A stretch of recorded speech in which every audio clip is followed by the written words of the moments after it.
Economics? Ano ba yun? Di ba yan yung pag-aaral ng pagpaparami ng pera?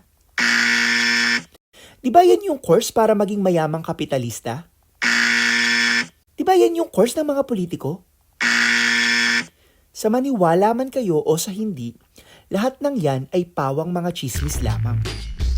So ano talaga ang economics?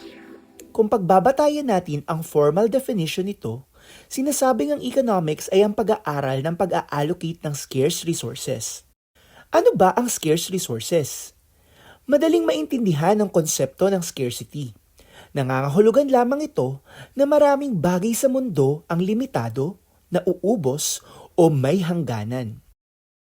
Gaya ng allowance mo, yung budget ng gobyerno, yung mga lupain, ang karagatan, at maging ang oras o panahon na meron tayo. Lahat yan ay masasabing limitado o in economic terms, scarce. Isang magandang halimbawa ay ang panonood mo ng video na ito. Dahil pinili mong makinig sa lecture ko, nagamit mo ang ilang minuto ng limitadong oras mo na maaari mo sanang magamit sa ibang bagay, gaya ng panonood ng funny cat videos o pakikipag-chat kay crush. Ang tawag dyan sa economics ay opportunity cost.